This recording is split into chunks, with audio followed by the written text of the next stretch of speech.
ચાલો આપણે બનાવીશું આજે કેરીનો છુંદો।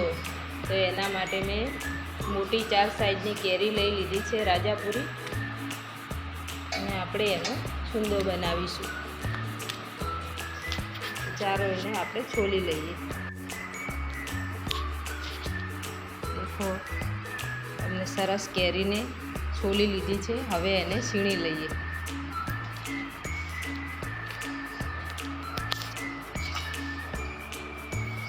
તો મેં આ ટાઈપની છીણી લીધી છે, અને આપણે હવે બધી કેરીને છીણી લઈશું।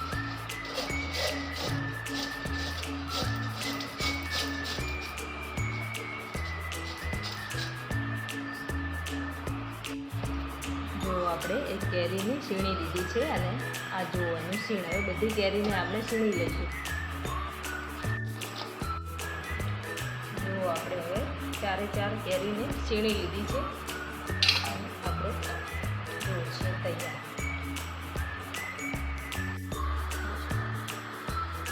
જો આપણે હવે આનું માપ લઈ લઈએ। આ એક મેં વાટકી લીધી છે, તમે કોઈ પણ માપ લઈ શકો છો। એ વાટકી મેં આમ દાબીને ધરી દીધી છે, અને આપણે આ કઢાઈમાં લઈશું।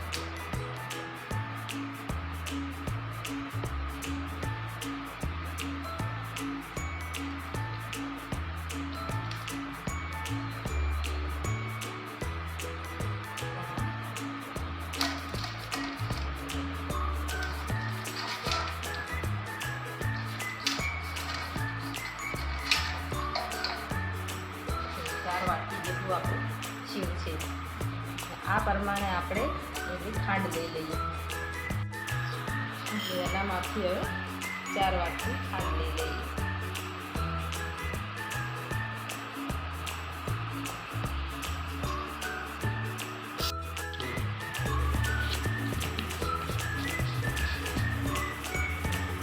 થોડી હળદર નાખીશું।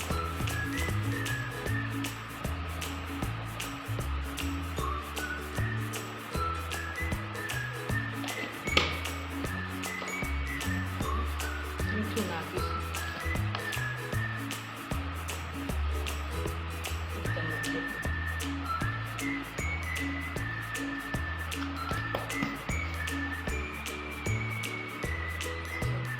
હલાવી લઈશું।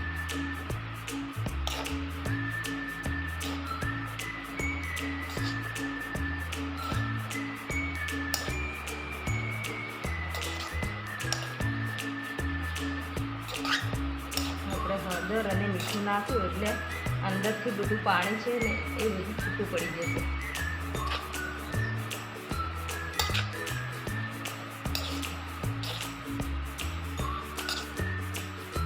અને 10 મિનિટ માટે ઢાંકીને મૂકી દઈએ।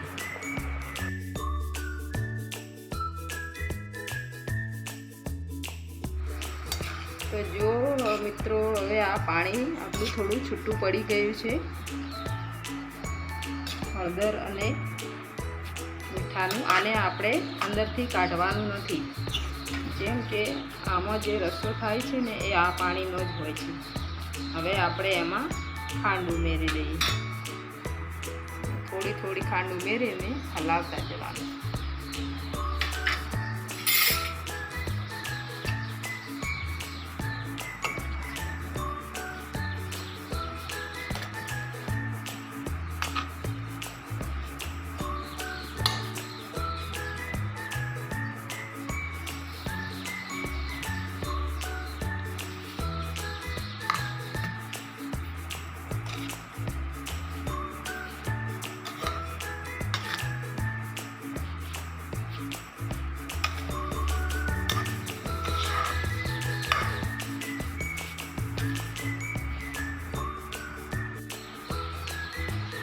આ રીતે બધી ખાંડને અંદર મિક્સ કરી દીધી છે। સરસ આપણે મિક્સ કરી દેવાની।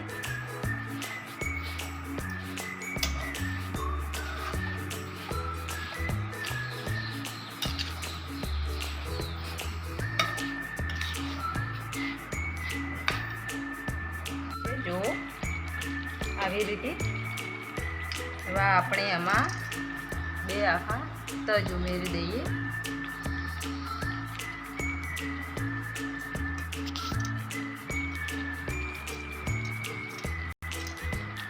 4-5 કાળા મરી અને 4-5 લવિંગ અને થોડું અધકચરું ફૂટેલું જીરું 1 ચમચી. જીરાનો ટેસ્ટ બહુ જ સરસ આવે છે.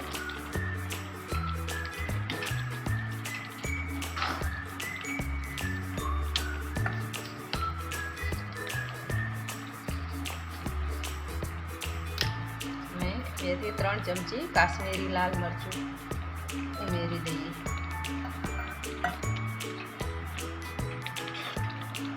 છુંદો બનીને તૈયાર થઈ ગયો છે.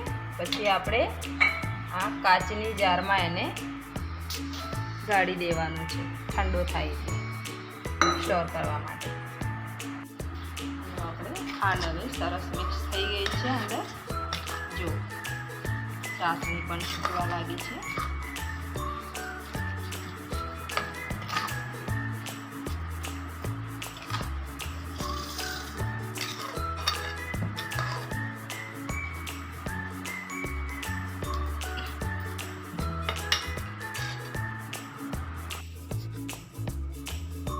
આપણો રસદાર છુંદો બનીને તૈયાર થઈ ગયો છે એકદમ સરસ. હવે આપણે બરણીમાં ભરી દઈએ.